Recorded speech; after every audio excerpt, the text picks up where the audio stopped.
Hi, everyone. Hello. My name is Katie. I'm a bookseller here at Politics and Prose, where we host in-person and virtual events, along with partnered and sponsored events, trips, and classes. For a full list of everything confirmed, please go to our website, politics-prose.com. Before we get started today, I'd like to ask you to please silence your cell phones so as not to disrupt the event.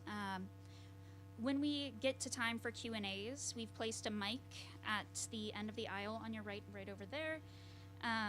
Please line up at the mic and speak into it clearly so that everyone can hear your question. We want to make sure that questions can be heard because our event is being recorded tonight. So we're filming this for our PNP YouTube channel. Once the event concludes, we will have time for signing. Please line up here at the same pillar and have your books ready to be personalized. If you haven't already purchased them, books are available at the registers up front. And once our event is complete, we ask that you please fold up your chairs and set them against something sturdy just to help out the staff a little bit. That being said, today we are excited to welcome Dr. Bettina Love for her book, Punished for Dreaming.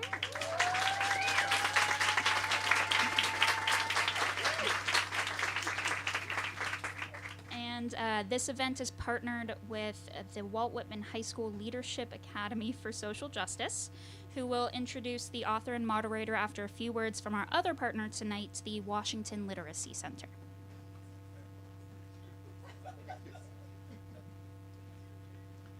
Good evening, everyone. I know you're not here to hear from me, so I'll make this really, really quick. On behalf of Washington Literacy Center, I'd like to thank Dr. Bettina Love for releasing her book on my birthday. Thank you very much, which was September 12th. But this also happens to be the 60th anniversary of Washington Literacy Center. For those who don't know who we are or what we do, we actually provide literacy services, not just reading, but numeracy, digital literacy, employment literacies, multiple literacies to adults, citizens here in the Washington, D.C. area. So many of the folks that you actually speak about in your book when they were younger, we actually receive them right now because of how they've been perceived in the community. If you would like to support Washington Literacy Center, please log on to washlit.org. As our 60th anniversary, we have our crowning event this October, which is called Books and Booze at Planet Word. That's right, that's right, you got the booze part right. Hosted by LeVar Burton. So please, if you are able to, I got a reaction out of you. That makes me feel good. So I tell you what, so please, once again, log on to washlit.org. We would love to see you there. We would love to have your support, and thank you very much.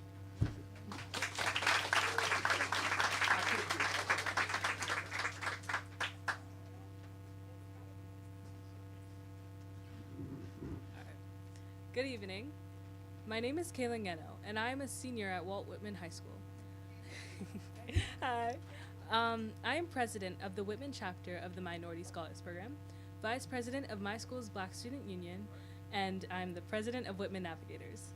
I am also part of the Whitman Leadership Academy for Social Justice, a multidisciplinary program that engages students in all different areas of social justice, both through academics and grassroots action.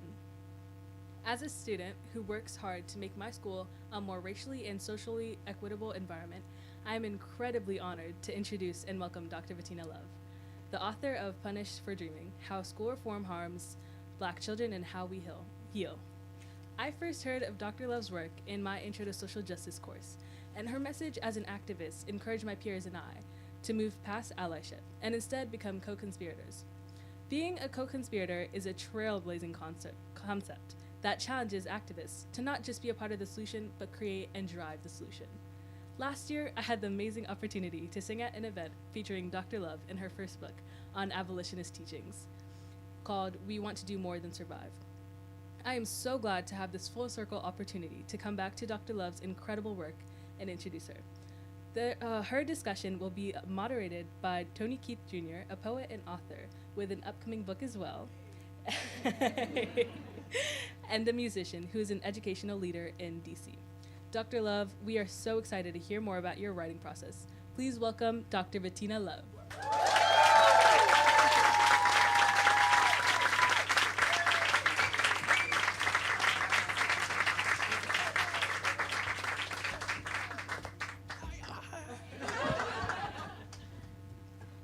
Chicken, chicken. I feel like I'm an MC and stuff. Oh, by the way, I'm not a musician, sweetheart. Thank you, but music is not my calling. I'm a poet all day, and my shower concerts are pretty amazing. Good evening, everybody. Good evening, good evening, good evening. I'm real hyped, as y'all can tell, because I got the mic in my hand. Because I want to do a little shout-out things before we do, like, I think another super hype introduction with Dr. Love is... Oh, go ahead. Do it. Family in the room.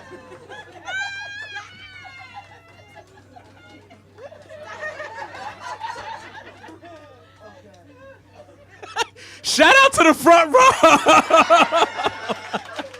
in the room. Hold it. Everyone, Dr. Love is giving hugs. Would anybody else Okay, I'm sorry. like to feel the love? No, I love that because it's funny because the first thing I was going to talk about was a bit about hip hop because that's very hip hop, right? To be in a space like this to make sure you shout out to people who represent for you, right? So who are all these people? Who are here for you? Tell us that. Man, we going back. I can't even go.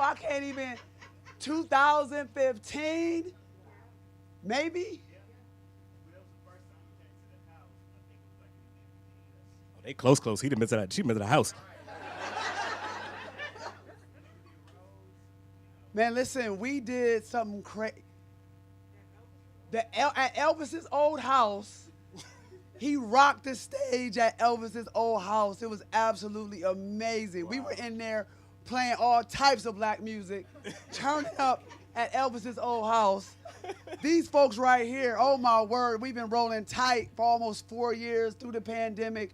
Amazing educators here in DC, hey. So I'm just thrilled to have my people and family back in here. Shout out to DC educators. Yeah. Thank y'all for being here. And one last shout. I got a special shout. This sister sitting to my left, right here, Dr. Tandy Hicks Harper. Y'all should know this is a legend in the hip hop education space. One of the first people to publish a dissertation about hip hop in the early '90s. So shout out to you. Thank you for being here, Dr. Harper. It's always a pleasure. It was the 80s, to be clear. My bad. I stand corrected. All right, but anyway, we are here now to talk to the incredible Dr. Love about, you got a book. Well, first of all, you have books, right? But tell us, Punished for Dreaming. Give us the 3-minute, what's the thing? What's happening in the book? What we gonna get? All right, so the book is very personal. Like, it is a story. It is a book about reform and education and policies. But in this book, you'll meet 25 amazing black Americans, and I try to tell the story of school reform through these families, through everyday people, and to make reform not just policies, but actually real people, and it affects real people. But I've been trying to write this book, I think, since I was 17 years old. I've been trying to write it for a long time. So I went to anybody that knows me, I'm from Rochester, New York, and I take that seriously, right? I'm from upstate New York, and I went to a big high school. Really big high school. So big, we had a plane inside our high school. Wow. Like, it was a vocational high school. We had a plane, we had a gas station. It was huge. And the freshman class, I'm 14 years old. The freshman class, we're about 600, 700 kids. Could you imagine 600, 700, 14-year-olds? Now, to this day, I'm still upset because my mother sent me to school with a curl. But that's not what we're going to talk about. We're not going to talk about that. Don't y'all go looking for pictures either. By that Friday, I did not have that curl, because they got in me, and it was rightfully so. But when I graduated, 4 years later, we graduated about 180 kids. So that's a 25% graduation rate. Yeah. And I remember walking across the stage, saying to myself, "Where did everybody go? Where are my people at? Where did everybody go?" And I think, reflecting back, I became a teacher, and I started wanting to examine the 80s and 90s and what happened to black children in my generation. Because that day I walked across the stage, I didn't see my friends. Sorry, it's one of those things where I love when black folks tell stories because there's just so many connections. It's interesting. I'm thinking about my own story. I'm like, wow, I know exactly what that was like. I know out of my entire high school class, I think it was probably total maybe 300 or 400, but only I think 188 of us graduated. And so I didn't put in that context, right? But Punished for Dreaming, how does punishment fall into play? Where's that play in that? So yeah, I mean, we're the hip hop generation. We're the post-civil rights generation. I ain't trying to push shade on nobody else, but I think we the greatest generation. These are facts. Right, because we know a few things no other generation knows. Like, we're that in-between generation. We know what it means to have, like, buttons on your cell phone, like buttons on a phone. Yeah. We know what it means to have a house phone. Right? We know what it means to you can't call your boo before 9. Mm-hmm. Like, they don't even know what that is. Mm-hmm. Right, y'all remember that? Trying to hold that tea like I got tea, but it's 7:30. It's 7:30. So, like, we're that generation. We grew up, you know, thinking we were going to Hillman. I didn't know Hillman wasn't real. You know, we grew up with, at 4 o'clock every day, a black woman put the palm of the world in her hands, Oprah. Yeah. And we had all 3 mics. Yeah. What generation got all 3 mics? Yeah. Jackson, Tyson, Jordan. Come on now. Yeah. And it was beautiful. And then something changed. And that's when they declared a war on drugs. And we here in D.C., right? That's when they declared a war on drugs. Yeah. And that's when they started calling black children super predators, thugs, and crack babies. Yep. And we started to see education morph into crime reform, and crime reform morph into education, and it bridged. And so the book is really trying to get at how things change when you start to label a group of children disposable. Yeah. When you label a group of children godless. When you say we're super predators. And that's not just politicians and first ladies and law enforcement. Then you had television shows that reinforced it, right? One of the longest running reality TV shows is Cops. That's right. We had they had a theme song for us. Bad boys, what you gonna do? Uh-huh. Right? And so you started to see education morph with 3 strikes, zero tolerance, no excuses, broken window theory. All of those things become a part of education to dispose of black children. And when you do that, you make it easy to dispose of us. And it becomes a bit normalized. I'm going to do a thing. Sorry, y'all. You just struck a nerve. When I so for the memoir that I have, it's called How the Boogeyman Became a Poet. And it's all about how I became a first-generation college student. It's not about me. It's about her book. But there's a story in here where I write about, I remember the day in my high school, and I graduated. I'm originally from Washington, D.C., but graduated from PG County Public Schools, Duval High School in 1999. And I remember it was probably like 95 or so, around that time, where we were required to start wearing ID badges around our neck. And we had to wear, I think it was a recall for clear book bags. There were metal detectors, but there was sort of this moment that happened in my education, but it was normalized, right? And so it was almost as if I felt like I deserved to be punished or something, right? And then I would get punished if I didn't have my ID badge on in the school. But it's like, y'all know who I am, and y'all gave me the schedule, right? Like, so why are we, right? Which sounds like a prison system, right? Say more about punishment. And dreaming. Punish for dreaming. They clip their wings. Say more. So, you know, the book really starts. Sorry, I got excited. The book really starts before Brown. So I want to talk about what we had before Brown. Let's do that. Gutted black education. Let's be clear. Because we got to be clear about what we had. So before Brown versus the Board of Education, right, we have a plethora of black teachers. Yeah. You know, Linda Tillman tells us almost 100,000 teachers were teaching 2 million black children. And then we know from the work at Howard University with Leslie Farnworth that they weren't just teachers. They were highly qualified, highly credentialed black teachers who worked 7 days a week. 5 days, right, teaching, then in the community, going to church on Sunday. They were doing that work with limited resources, dilapidated schools, black excellence. Right, Vanessa Siddle Walker talks about to their highest potential. And so this is what we had. We had and teacher unions were extremely strong. And they were part of the civil rights movement. Then we have Brown. Now, why do we have Brown? Because we need democracy in this country. And the United States is trying to tell everybody what to do, and these countries are looking back at us saying, stop playing. Russia is saying, stop playing.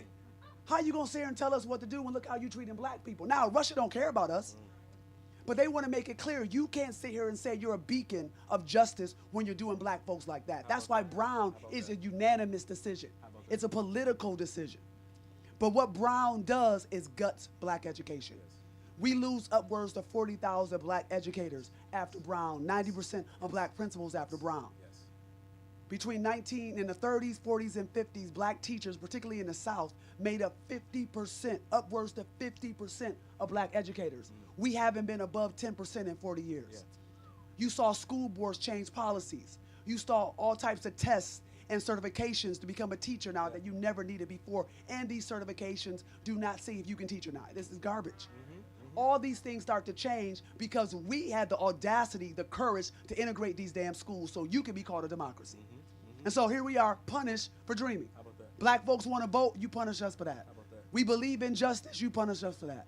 So that's what this idea is, that whenever we believe in the very ideas of this country's democracy, we get punished for it. But making y'all better so y'all go around the world and talk about what y'all did. Y'all ain't do shit, we did it. There's this video y'all got to find on YouTube of Gil Scott Heron when in 2011 or so, right before he passed away, where he was talking about, you know, the idea of like, you know, remember the revolution would not be televised, right? How it takes place in your mind. But he was like, if you think about it, you know, black folks have been the only people who really sort of done all the things. We've marched, we've been to the, you know, we've voted, we've gone to the courts, we've gone through all the processes, and there's still a problem with our freedom, right? Speaking of freedom, you talk a lot about abolitionism, and I would love if you could provide us a definition with that this evening. What is abolitionism when it comes to education? So when it comes to education, I think we got to be clear that abolition is about destroying the PIC, the prison industrial complex. And we can never get away from that. So abolition is about joy. It is about healing. It is about accountability. It is about atoning for harm. But at the end of the day, we have to be clear. We have to destroy the prison industrial complex that lives within our schools. And so in the book, I talk about the idea of carceral inevitability, meaning it's inevitable. If you walk into a public school, it's carceral. It's not a pipeline. It's not a next. It's inevitable. From the testing to what you're talking about, the dress code, the policing, the metal detectors, the dogs, even the way they talk to our children. It's all carceral. There's a presumption of guilt. You can look at what just happened in Florida, 3 weeks ago? Teachers in Florida pull black students out, put them in an assembly room, and then say, you got to get your test scores higher. You got to beat this black person. You got to beat that black child. If you do that, we're going to give you some chicken and a gift card. But if you don't do that, you're going to end up dead or in jail. How many black children have heard those words? Yeah. If you don't do this in school, you're going to end up dead or in jail. Like, that's our only options. So carcerality, the very idea of carcerality, when we think about how we discipline black children, it's always punishment. Our first response, second response, third response is punishment. And so the idea is that carcerality is always around us. So we're thinking about abolition. We have to think about how carcerality is always around us and how carcerality lives in us.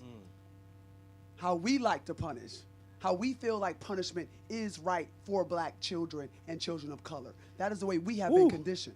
Ding, ding, ding. Yup. By the way, clap for that. That deserves an applause.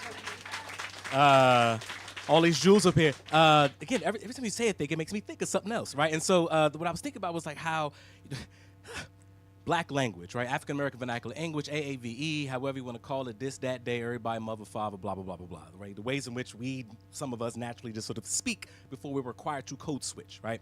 I remembered there were teachers telling me early on that I needed to speak better, write better, enunciate my words better. Somehow there was something wrong with the way that I was speaking, right? And that my language was wrong. And you talk a bit about language in this book, yes? Did I miss that? Yeah, no. You know, I even think the ways in which we talk about even the social justice all-stars, even the way we talk, right? We say kids are at risk. At risk of what?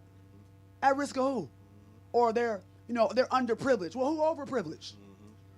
Or, even when we say we're first-generation college students, I am not a first-generation college student. I'm the first group you let in. We have to be changing our language, because if we don't change our language, then we let them off the hook for harm.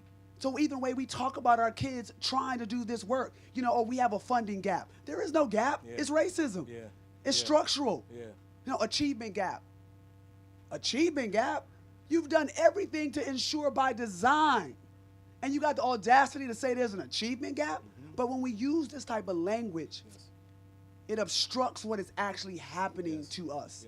And so language is critical so you can name your oppression so you know who your oppressor is. And so we got to be clear in education. And I think oftentimes the issues become so abstract, we forget that we can actually make change. Because it feels like it's too much at times, because there is so much going on right now. So the language, I think, is really, really important so we can actually name what is happening to us. I love this. And language that you use in this book, we're going to talk about it, and we're definitely going to get questions from you all as well. Language that's used in this book is reparations. That's the good R word. All I know is, I think I saw it in The Guardian. Shout out to, it was a great report. 4 black women sat in y'all basement, came up with some numbers, right? Talk to us about what these numbers are talk about in this book. Y'all, we gonna get a check. I'm playing. We're actually not getting a check, but talk to us about I hope we get a check. I was written through the thing like, is the check coming? I'm playing like. So, I think, and I want to give a big shout out to my editor in the back from Ed Week, Elizabeth Rich, who's just let me write some things and publish some things around these ideas. Because it is about trying to get ideas out. It is about trying to write in a way in which that, gets this out of your head. And yes. I had an opportunity in the pandemic to be on the task force for economic justice in Atlanta. And we met over and over again, maybe 2 or 3 times a month. And we met all these different scholars. And then at the end, we came up with a guaranteed income program for black women in Georgia. And so right now, we're giving away $15 million to black women in Georgia right now. My goodness. But that was like the start of me thinking about, oh, this is possible. This could happen. How about that? And so what about reparations and education? And so one of the women that I learned from, I asked her, because she helped me with this book. Her name was Hope Willensack. And so we just started talking.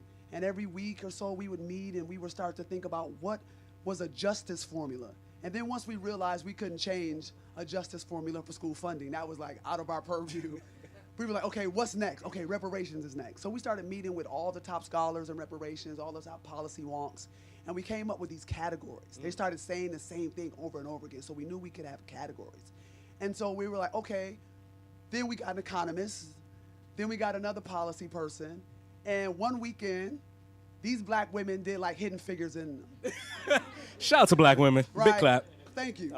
They started doing hidden figures. So let me be very clear. I was getting tea. I'm getting coffee. They got the calculator out. They like, my wife is upstairs cooking for them. I'm just trying to do my best. Because I learned so much in this process. And then they started coming up with numbers. Yeah. They started coming. And what I learned about every number in that book is conservative. You have to be, economists are always conservative. If you don't have conservative numbers, they don't even want to listen to you. But what we realize is that if you think about the things that are happening in education, and if you see it as harm, then what is repair? We can't just keep saying this harmful, but not think about what is repair. And reparations really means repair. And so if you think about that, think about the levers for reparations right now. California is probably taking the biggest swing at reparations since Reconstruction. We'll see what happens. But the levers for reparations are you've been devalued, your home value as a black person has been devalued. You didn't get a job because you're a black person. You didn't get a loan because you're a black person. Mass incarceration, what Erica Miner calls targeted mass incarceration, police brutality. Those are levers for reparations. But I would argue before you are denied a home loan, before your business is devalued, you are educated in America's public schools. And that education that is harmful because you are black and you are young will impact your life earnings for the rest of your life. How is that not reparations? So I'll give y'all some more data. In 2010, there were 100,000 black students who qualified for AP. They had the test scores, they had the grades, they qualified for AP. But they did not take AP because no teacher recommended them or their school did not offer AP. Now those 100,000 students, they will go to college and pay more in their tuition because they don't have those credits to transfer over. That's reparations. Or in New York City, just for instance, New York City, you can suspend a child for 120 days. There's only 180 days in the school year. Yeah. Now when you suspend that child doesn't go home with a check, but that's that child's money. They don't go home with tutors. They don't go home with computers. They don't go home with a teacher. They go home with nothing. But that's that child money. That money, if we gave children a check when we suspended them, we wouldn't suspend black kids like this. That's actually their money. That's a per pupil head count. How about that? So everybody, you suspend a child for 100 days, but everybody got paid off that child? How about that? Something, the money, it ain't adding up. If you have, the data comes out of American University right here. If you're a black child, particularly a black boy, and you have just 2 black teachers in elementary school, the likelihood that you will graduate increases by 32 to 39%. Which is significant. That's if you just have 2 black teachers in elementary school. So we have, in the last 40 years, we have over hundreds of thousands black students who never had a black teacher in elementary school. Those students now did not graduate, and what we know, they were pushed out. So now you have impacted the potential earnings for my lifetime because I do not have a high school diploma and I was not able to go off to college. So now we can say, and we have data and numbers to say, this is how it has impacted my life. The math is mathing. So now we got math to say this is harm and this is what has been done. Our schools in this country got rated a D+ by the American Civil Association of Architects, a D+. We have schools in this country that don't have clean water. We have schools in this country that are actually contributing to students' learning abilities because they can't breathe in these schools. That's reparations. And let me be very clear. The teachers that are teaching in these schools, they're doing it to your body too. These are facts. These are facts. You are breathing the same air that these students are breathing. So we got to be very clear about what's happening. But I think the case I try to make in the book is that if we were to do black reparations, it would actually benefit democracy. Because as you said before, whatever black people do, everybody benefits. Everybody benefits. You don't put a man on the moon without black women. You think about what black gay folks have given this country. You don't get it. You don't get your literature. Close the place up. Close the bookstore up. You can't have it without us. You don't get your movements. You don't get the march. You might not even get the March on Washington without us. Boehner Rustin. You don't get Black Lives Matter without us. 3 black queer women. And then you don't get your tea. You don't get your fashion. You don't get your hair. You don't get your makeup. You don't get your poetry. You don't get arts. Like, come on. Oh, so I got so many questions. What's it? Okay, all right. So here's this question. Whew, so many things, Bettina. The couple things was one also in this book. Stop doing that. Also in this book, I write about like how I was in the AP English class, but I did not take the AP exam because I was not sure that I was going to pass that test. Because I didn't. The teacher did not make me believe that I could. So how about that? Stop doing that. Or keep doing that, and we can make more relationship with the book. But what I really wanted to focus on so much was because look, it's 50 years of hip hop, and everything you just talked about in terms of the history of black people is very much rooted in hip hop's fifth element, knowledge of self. Y'all, for context, I need y'all to know that the first time I was introduced to Dr. Love, it was through your scholarship. You wrote an article for the Journal of Equity and Excellence in Education. It was like complex personhood, something sensibilities, knowledge of self, knowledge reigns supreme. Please talk to us about the importance of hip hop and knowledge of self when you talk about this work in education. So, last night we were at the Schomburg. That's the Holy Grail. And I'm supposed to do like a book talk, a book launch, all right? Cool. The first 20 minutes, we just have a party. We just have a party. We go down memory lane. We play, Dougie Fresh, MC Light, Queen Latifah, self-destruction. You're headed for self-destruction. Right? We go through it all. Right? We go through like the 30 years of my life through hip-hop. But that music, yes, it feels good. Yes, it's joy. Yes, it's creativity. But it's also my mentors. It's also the first people who taught me what it meant to be beautiful and to be black and to be young. It's also the first time I saw Lauryn Hill. Yes. And I didn't know. I was like, you can't be that beautiful. How can somebody be that smart, that beautiful, that gorgeous, that smile, that bounce she got? That thing took me out. It took me out. And then to see how we could use our music to educate our children, how we could use our music to educate us. And so knowledge of self in hip-hop for me and this book, because this book is also about the hip-hop generation. It's also about a generation who created something that has been so long-standing and so global, and the impact is so amazing that the whole world got to feel it. You got to see us. And that's what black folks consistently do. My favorite story is Miles Davis. Miles Davis would play, and the white men would sit at his feet and listen to Miles Davis play. And he would just improvise. He would play. And they would come back the next day, and they would play like Miles. And then Miles would pick up his trumpet and play a whole different way. You can't do this. By the time you pick it up, we've already moved on. That's innovation. And that's that knowledge that we have. That's that knowledge that our ancestors have given us, have planted in us. And we keep innovating, we keep growing, we keep building on it. And it's the beauty of blackness that is so creative, that is so thoughtful, so clever, so cunning. And when I try to get people to understand, like Imani Perry talks about, you improvise not because you don't know, you improvise because you do know. Because you do. You've been shut out this way, you've been shut out that way, you've been shut out that way, so you know you can only go through the top. But you only know that because you done study each and every way. So the improvisation is a skill. It is an intelligence that we have. And so that is also why I write in hip hop, because I want people to understand that what you see these kids doing is intelligent. Yes. Yes. It is genius Yes. at its finest. Yes. It is our culture. It is our creativity. Yes. And if you don't know us, how you gonna teach us? That's facts. That's facts. I tell young people nowadays, whenever I talk about hip hop, and I'm gonna get questions from the audience, it's like, I'm 42 years old and I look great. And I'm like, yo, if we celebrating 50 years of hip hop, at least as we know the story sort of existing in the U.S., we can talk about hip hop in Africa, right? Let's be clear. But I think about, like, I don't know a world without it, right? So those of us who are educators, those of us who are students, those of us who are principals, those of us who are engineers, those of us who are architects within that age, you don't know a world without hip hop in it. So what has it done for you? Right? What does it mean for you? And like, how can you use that to educate these babies? Jump go ahead. in real Please quick. jump on. You know, that's Cypher. why the book comes with an album, right? We have an album. Comes with an album. So if you go on Spotify, wherever you get your streaming services, right? You put in Punish for Dreaming, there is a dope album. You can play it in your classroom. You can play it going wherever you want to go.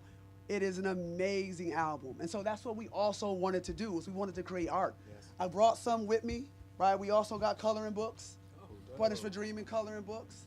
And so free to be joyful, free to be genius.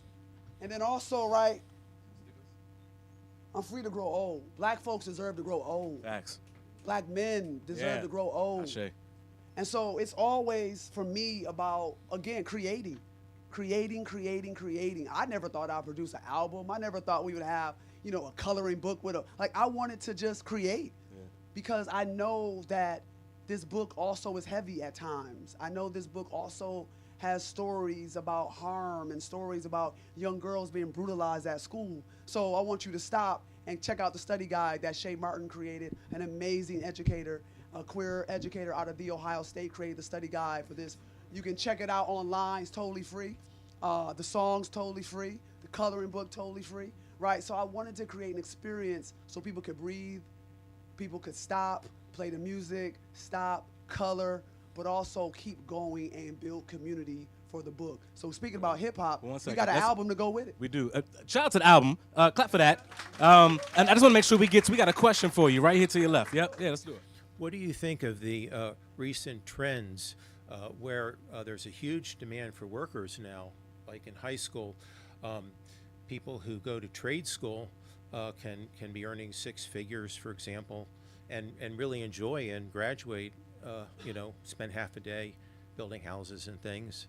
And in college, the trend is that it's not really economically viable for almost anyone. It's better to do alternative things very often, where you don't have a huge debt. For example, there are a lot of online IT opportunities. I think Google has a program that is like $39 a month for 6 months, and you can get a job starting at $57,000. So let me be very clear. I went to vocational high school, right? I said my high school had a plane inside of it. My high school had cosmetology, it had masonry, it had business, right? And so I am all for vocational education. But I want to be very clear. I want children to have an education where they can choose. That's what this is about. It's not about college versus vocational high school. And I want to be clear. I don't think college is just for you to get a job and make money. Like, that is the problem with the neoliberal agenda of education, right? It's not about the dollar sign for me. I want you to be an intellectual. And we gotten to a point where now being thoughtful and smart and reading books is somehow a bad thing, right? So it's not about vocational versus college, this money versus that money. Now, let's be real, student debt gotta change. Yeah. Student debt gotta change. We can't keep going into debt, particularly because it impacts black women at a higher rate than anybody. I remember listening to a podcast one day, and they said black women were overreaders. I said, how you gonna be an overreader? I said, how you find a deficiency in reading? I mean, I just stopped my car. I almost pulled over the car like, Can't win. we can't win. Can't win. Overread. Can't Like, win. no, the average American reads one and have books, and the average black woman reads 4 to 5 books and overreader. But I do think like vocational education is critical in this country. We need jobs, and we need all types of jobs. But I want children to have the ability to have the freedom to choose what they want to do in their life, what kind of education they want to have in their life. And I want to be very clear. I think the media makes it seem as though everybody is in college, and colleges are these baskins of the liberal agenda. Every college I worked at is conservative as hell. And I'm looking for this liberal agenda on these. I'm like, where are they? Am I not in the meetings? Why didn't I get asked to go to the liberal meetings on these universities? They are quite conservative. Quite conservative. And on top of that, all of them, they're conservative. And on top of that, let's be very clear, only 24 to 30% of the population goes to colleges. So we got to be clear about what's happening in this country. So I think, and I'm a huge supporter of vocational education because I went to it. I have friends, I have family members who did vocational education. My sister went to the same high school that I went to. My best friend who was right here went to the same high school that I went to. In business, now my business manager. So I know what to do, right? So it's important, but it's not to say all be all. Kids need options. And what I say in the book is that too often the options that black children get are the scraps that white kids don't want. So I want all the options. I want the same options that they have to our kids. Yeah. Brother, you got it? Or you just hanging out? No, I'm going to ask in a second. I want to hear Bettina. Dr. Love. And I want you to ask your question, too, Okay. brother. Yeah. Thank you. Good to see you. Good to see you again. I got about 25 calls maybe about 3 years ago. I think you did the training in D.C. public schools. I probably did. And you told the school system that they were practicing eugenics, I believe. I probably did. And so I got about Go own it. So I got about 25 calls. I run an international organization focused on eugenics. And I ran it because I was a school teacher here in the District of Columbia who was illegally fired. So for whatever reason, the city paid me over $2.2 million. Help me hold some. And after they're illegally fired, and I got them to file a grievance after maybe about 8 or 9 years. So can you explain a little bit about what eugenics is and what led you to tell the entire school system in the District of Columbia, where the chancellor, I believe, I was told, because I wasn't there, and I actually want to see it, and I was actually looking to see it, where you explained to all the teachers in the District of Columbia that they're practicing eugenics, something I told them so many years before they started doing it. And I would know, especially since I'm one person that the city council tried to put on the board to run DC public schools before he was 32 years old. So I think I would have some kind of idea about that. So you can talk about it a little bit, Dr. Love. Yeah, well, thank you. Thank you for your question. Thank you for your commitment. And thank you for telling your story. I'm not sure exactly what I said on that day. I want to be clear. I probably talked about spirit murdering first. And this idea that you are murdering black children's spirit when they don't know who they are, when you don't have teachers that look like them. But the history of eugenics, I'll actually talk about that as well. And we want to, not that one, Punish for Dreaming, is that if you think about this idea that people are genetically disposable. And those concepts come from some really, really nasty people, Nazis. And the idea is that people are born disposable, people are born inherently inferior. And eugenics means that we could just dispose of them through testing, through all types of ways. And we know that the history in this country is that the folks who created testing here, standardized testing, IQ testing, all that type of testing, they have a deep, strong line to eugenics. They were eugenicists. Deep, strong line. And so if you think about the people who created these tests for our children, that they were eugenicists, what are they trying to do? Dispose of us. And so how do we know that in the background and do nothing about that? That's like saying the superintendent of a school district used to own slaves. You'd be like, that's a superintendent? We can say the same thing about the testing industry. So we got to be clear about how these tests and who makes these tests and the history of these tests and how these tests are meant to dispose of us. These tests are anti-black. What is anti-black? It's the disposal of you. It's the disregard of you. That is what anti-blackness means. It's different from racism. Racism is about power. I may not like you. I may discriminate against you. But anti-black means I am going to dispose of you systematically. I don't have a regard for you. I don't even see you as important in any particular type of way. And that is anti-blackness. And the history of testing in this country is deeply tied to, has a history to eugenics. And we have to talk about that more so we understand how these tests has disposed of our children. One statistic I'll give you, I'm from New York.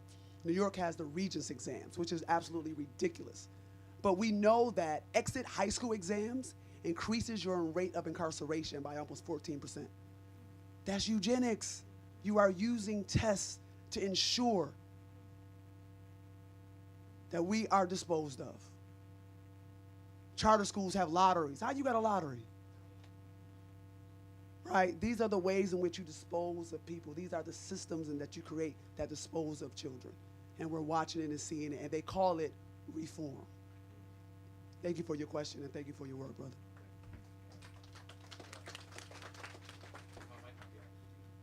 Hi, I currently work in the central office of a school district, and I do equity work internally.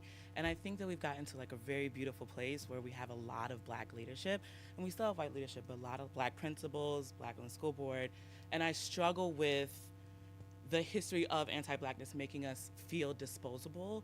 It almost feels like we're on the precipice to have like incredible impact, but it's hard for us to both compete with the community's dissent to seeing black excellence within our school system, and also the internalization of a lot of white supremacist ideals, and to like achievement being the only way out or college being the only way out. And in my position, I was curious about your opinion on how to also coach fellow black people on unlearning some of that stuff without devaluing the investment they've given to our community and our children. And so it's that I feel like we're so close to like becoming radical, but when you're still a public school system working within America and you have grown in this system for decades almost, you're like almost paralyzed by fear, rightfully so, because we've seen how black teachers and black principals have been treated as disposable, specifically when they start to be very vocal about caring and restoring and investing in black children, like for lack of a better term. So I'm curious as to your perspective on coaching leaders through that, and then also still holding our white equity warriors, what we call them. So our white equity warriors accountable, but holding that duality is something that I am like very curious about in this work. Well, thank you for that. Thank you for that question. I mean, you really raised the point of how whiteness does harm to all of us, how we live in these systems, that it does harm to all of us. But I think now that we have these positions, we have to be thinking about what do we have with the positions. So I have a chapter in the book called DEI is a Trap. Talk about it. Talk. And what I say in the book is that most often, and we have seen a proliferation of these DEI positions come in the last 3 years, right? After the uprisings of the murdering of George Floyd and Breonna Taylor, right? We saw all these commitments that were made, backtracking now on many of these commitments, right? So many of these commitments were made because the community called on them to make these decisions, and they felt pressure to do that, right? Many of these places had terrible track records of any type of DEI, any type of justice, but they had to do it in the moment because that's politically what they had to do. Now, did they hire the folks with any power? Did they hire them with any staff? Did they hire them with any money? Right? And this one person is somehow supposed to fix the trans issues that the district, the homophobia, the transphobia that they're having, the funding issues that they're having, the curriculum issues that they're having, the racial issues that they're having. Every issue, this one person is supposed to be knowledgeable on first, and then be able to somehow magically, here we go with the magic Negroes. And black women are always the fixers. Like they believe we are all Olivia Pope. And so we're supposed to come in and save the day each time there's a problem. And so what I did is I went around and I interviewed DEI leaders in the country, black DEI leaders, and they all said similar to the same things. I'm here to put out fires. The work that I thought I was coming here to do, I don't do on a daily basis. I don't have a budget. I don't have a staff. I don't have any power. And then they have tricked us to the point that we are now reporting on how the institution is racist. That has now become our job, to come up with a report to tell them how racist they are.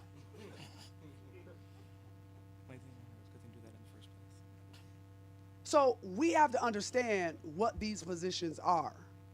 And we have to understand that we have to organize around these positions. You have to understand, we have to train black folks to understand that when they walk in that room as one, you should be walking in that room as a mighty, mighty community. Your community should be behind you. Parents should be behind you. Teachers should be behind you. Students should be behind you. You should be talking to the community. You should be talking to teachers. You are not beholden to these people. They might sign your check, but you are really there to be there for the community. And so that is what we have to be asking them to do. Not just report on the harm. Not just report on the gaps. You are there to represent the community. So if you walk into the room and you speaking for yourself, that's the problem. You walk into the room and it's your agenda, that's a problem. Because you are the one person that has an opportunity to go in that room and say something that is that can make an impact. Even if they don't want to hear it, you in the room, that's your obligation to say it. But if you're not in the streets, if you're not in the community, how you even know what to say? If you're not talking to teachers and parents, how you even know what to say? So you got the position, do something with it. So that is our job when we're in these positions, is to speak up, to say something, and fight for power. We need power. We don't just need a position. We need power to come with that position. You got a seat at the table. You need to be edging your way every step for power. Because a seat at the table don't mean nothing, particularly because we built the table. So we need more than a seat at the table. They're going to put us at the table because they have to. I want power when I come to the table. Don't just have me at the table because you got to take a photo op. And we saw as soon the next day after affirmative action was gutted, black women over the country in high power positions were either resigning or letting go because they had no real power. And I think I would also add for the DEI folks is we have to stop asking to be included. Don't include me, because when you include me, you eventually going to exclude me. It's easy to exclude me when I keep asking to be included. I want to matter. What does it mean to matter? What it means to matter is that you can't run without me. Don't just call me for DEI. Call me for the new clocks. Call me for the budget. When you going to get a call for a budget? Speaking of new clocks and matters, we have a little bit of time left. No, it's okay. I was trying to find a good segue, but I was like, before we end, like whatever. I was like, she will pass me. I'm going to grab it. I'm going to get it. Clock, yes. Okay. Speaking of clock, all right, we've got, I think, is it 2 questions left, and I don't have a mic, and it's fine. You were up. Ask your question. So the person earlier mentioned a time when you gave a speech about something in the DC. So I remember that too, where you spoke about like not testing our kids too much. And I was a teacher at DC public schools. And then immediately after you gave that speech, they were like, hey guys, here's all the tests we're going to give to the students now. And here are all the platforms we're going to give it to them on. And it just made me so irritated. So I thought about your book, We Want to Do More Than Survive, where you talked about freedom dreaming. So I'm curious, like, especially now with this book coming out, how has your freedom dream changed for education here in this country? Thank you for that question. You know, after I wrote We Want to Do More Than Survive, I got a chance to hear Gloria Ladson-Billings speak, right? The OG of it all. And she talked about, you know, she was approaching retiring, and she's retired now, but not really retired. She's still working. But she said something that really struck a chord with me. She said, you know, everybody talks about my work in culturally relevant pedagogy. Like, everybody loves it, right? Everybody loves to talk about children knowing themselves. Everybody loves to talk about the high achievement. But what nobody talks about is a bullet that she had. It was 3 bullets. And one of those bullets was to uproot social order and have a consciousness. Now, everybody does culturally relevant pedagogy, but they don't talk about that third bullet. And she says, nobody talks about my work in critical race theory. She wrote one of the first papers, her and Tate, critical race theory, and brought it in education. And she was only known for like that good stuff. So she talked about, and that really was like, damn, she's right. And so the next thing that I did, I got with a group of my friends who are abolitionists, who are about that life, folks like Dave Stovall, out of Chicago, unbelievable brother, Farima, out of the Bay Area. And I said, how about we show what we can do? So we created Abolitionist Teacher Network. Because I wanted to have at least a say in my book. I wanted to at least show teachers how I thought it should be done. And so we created a network to try to do that. This book, okay, now I got to create something else. I want a reparations center. I want to study reparations. I want to figure it out. So the $15 million committee, I'm not satisfied with that now. Now I want to figure it out, the next thing. So each book inspires me to try to create something, right? I'm always about what can I create to try to show what the work is in these pages. So I'm going to figure that out.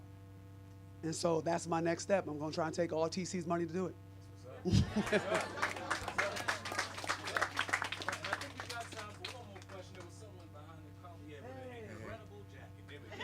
Thank you. This is my Fozzie Bear jacket.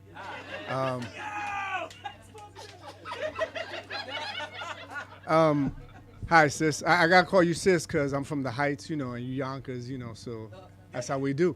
I'm Rochester. Oh, my bad. See how New Yorkers do? My bad. That's our old school stuff. That's probably my, that's our old school, like limbic brain, lizard brain coming at you. So my apologies. Y'all New Yorkers think that, upstate is Yonkers. I mean Canada. True. That's true. I'm from Canada, actually. That's true, but you got the kicks on, you got the jacket, you got the hat. So I claim you. You good. You good. We fam. There you go. We done. You good. Come back. I got you. All right. So I met your brilliance for the first time on YouTube because you were zooming in at this student regional diversity conference in San Diego. I was getting ready to go teach there. Just wanted to say that's the first time I met your brilliance. So thank you for that. So I'm an educator at a private school, right? I understand from the former administration, right? Betsy DeVos, hell, right? Was trying to privatize our schools, right? To continue to, take power away from us, right? And I work at a very privileged, institution. I still want to do the abolitionist work that you are advocating for and pioneering and all these amazing, both ancestors and living, and beautiful black women, have been doing, so I still want to do that work there. Please help me understand how to do that from that privileged position that I'm in, how to do that abolitionist teaching, work that needs to be done. Oh, thank you for that question. Yeah. I want to be very clear. We need everybody everywhere. Word. There is no, if we had an answer, believe me, black folks would have said that's the answer. We could have moved on by now. I know Bell could have wrote the email. I know Tony could have sent the telegram. Word. Right, James could have hit us with the facts. Word. So it's all of us in every single space that we need to be. So don't think because you're not at a public school, you're not doing the work. You are doing the work. Because it's about little white children understanding who black people are. It is about their humanity as well. Not just it's about their humanity. I have a chapter in the book called White Folks Save Yourself. Leave us, just work on yourself. We good over here. We good. The whole chapter is White Folks Save Yourself. We good. If we have not taught y'all anything, it's that we are good. So good. All we need really is for you to remove the barriers. Stop creating barriers. We really are good. We got 400 years of receipts. Move. Get out the way. Get out the way. White people, get out the way.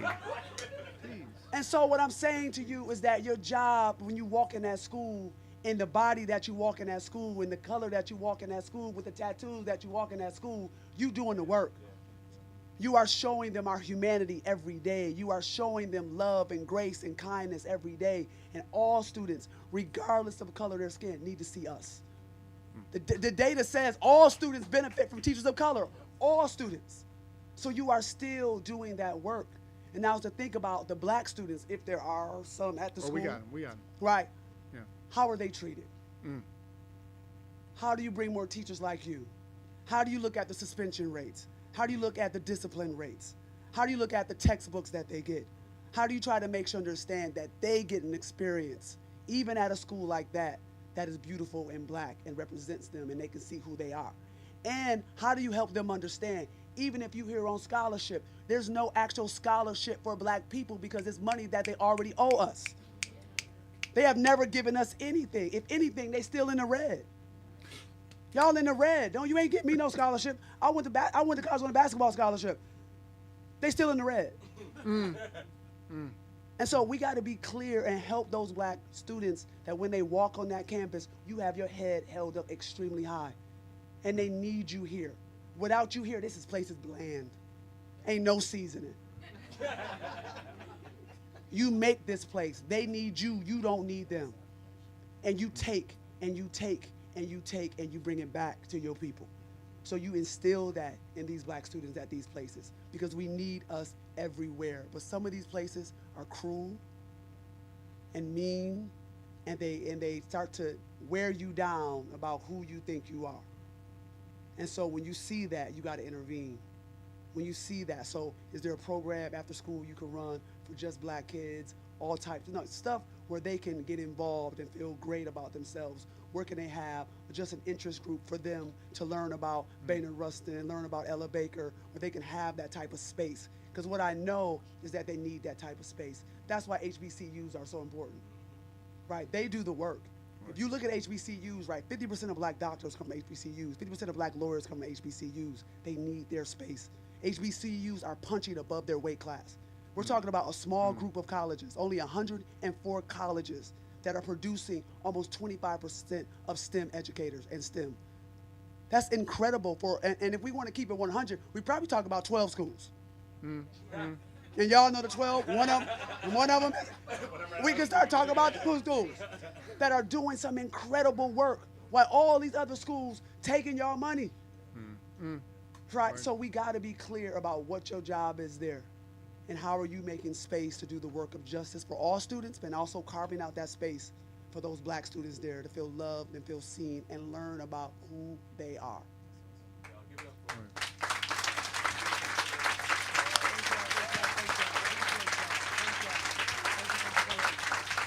I was gonna do like a big close, like everybody give it up for Dr. Love, but y'all already clapping it up. Y'all give it up for Punish for Dreaming.